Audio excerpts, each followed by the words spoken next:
என்னண்ணே ஆச்சு? நான் வயிற்று பிள்ளைங்க 10 ரூபா சம்பாதிக்கிறேண்ணே. சரிண்ணே. அவனுங்க வந்து சம்பாதிக்கிறானுண்ணே. 10 ரூபா வாட்டில் பாட்டில் 20 ரூபாய்க்கு விற்கிறாங்க. 40 ரூபா பிரியா 50 ரூபா 100 ரூபாய்க்கு விற்கிறாங்க. இதை கேட்டால் ஐயா நான் கேண்டீன்ல இது பண்ணியிருக்கேன் அப்படிங்கிறானுங்கண்ணே. இதை எங்க வாட்ஸ்அப்பில் அனுப்பி விடணே. என்கிட்ட செல்லு இல்லைண்ணே, இல்லைன்னா அனுப்பி விட்டுருவோண்ணே.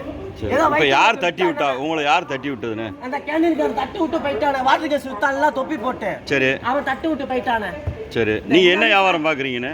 நான் அந்த வேறு அந்த இருக்கு நான் குட்டிட்டேன். அப்படியே வீடியோ ஒண்ணு எல்லாத்தையும் வீடியோ ஒண்ணு அனுப்பி ஒண்ணு. இதுக்கு எனக்கு ஒரு நியாயம் போறக்கிட்ட எல்லாருக்கும் நான் அண்ணா அங்க எப்படி அடிச்சாரு கன்னட கேளுங்க. உங்க பேர் என்னண்ணே? என் பேர் நூறு முகமது. எங்க இருக்கீங்கண்ணே நீங்க? நான் சொந்த ஒரு மதுரை பத்தோண்ணே. சரி. புரியுதுங்களா? நான் ஏதாவது ட்ரெயின்ல வியாபாரம் பண்ணி பொழப்பு நடத்திட்டு இருக்கேன். இந்த மண்டில மட்டும் தான் இந்த பிரச்சனையே. சரி சரி சரி. எடுங்க வீடியோ எடுங்க. வீடியோ எடுத்து அனுப்பி விடுங்க. வயிற்று பொழப்பு தான் வரும். இந்த மாதிரி தட்டி விட்டா என்னடா பண்றது? உங்களுக்கு வேலையை தட்டி விட்டானுங்க.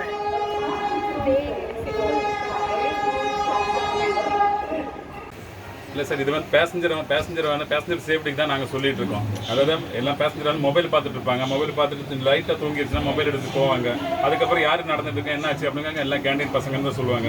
இது அது இல்லாமல் சாப்பாடு ஏதாவது சாப்பிடணும் ஃபுட் பாய்சன் சொல்லுவாங்க. அது இல்லாமல் இவங்க சுண்டல் சாப்பிட்டு நேற்றுக்குள்ள சுண்டல் வந்து சூடு மட்டும் கொடுப்பாங்க. கொண்டு வரும்போது இது சூடாக இருக்குது அப்படின்னு 10 ரூபா தான் பார்ப்பாங்க. நாங்கள் என்னோட வடை 15 ரூபா. ஒரு வடை சாப்பிட்றது யோசிச்சு 10 ரூபா வடை சாப்பிடு இது சுண்டல் சாப்பிடுவாங்க. சாப்பிட்ட பிறகு அதில் ஏதோ பாய்சன் ஆச்சுன்னா என்ன சாப்பிட்டீங்கன்னு கேட்டுச்சுன்னா வடான்னு சொல்லுவாங்க. இதுக்கெல்லாம் பார்த்து தான் நாங்கள் இந்த மாதிரி சொல்கிறாங்க. நாங்கள் எதுவும் அடிக்கிறதோ பொருள் வாங்கிட்டு வெளியில் போட்டதும் கிடையாது. ஆனால் சாப்பிட்ற பொருள் நாங்கள் அந்த மாதிரி பண்ணவும் மாட்டோம். அது உங்களுக்கு புரிஞ்சால் போதும். அதனால தான் வேணாம், ஜஸ்ட்டு டீட்டு சொல்லிட்டு நாங்கள் இந்த மாதிரி பண்ணக்கூடாது வரக்கூடாது அப்படி சொல்லுவோம். அவ்வளோதான் சார். நீங்கள் என்னவா இருக்கீங்க சார்? மேனேஜராக இருக்கேன். சரி.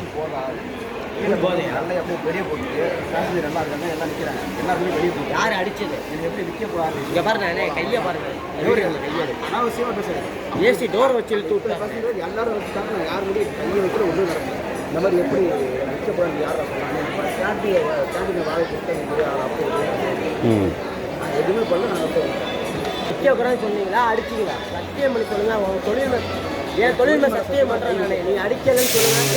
ஒரே ஒரு ஆள் உன்னை அடிச்சான்னு சொல்றாருல்ல, எல்லாருமே பார்த்துப்பாங்கல்ல. எல்லாமே பார்த்தாங்க. செய்திகளை உடனுக்குடனும் துல்லியமாகவும் தெரிந்து கொள்ள சப்ஸ்கிரைப் பண்ணுங்க.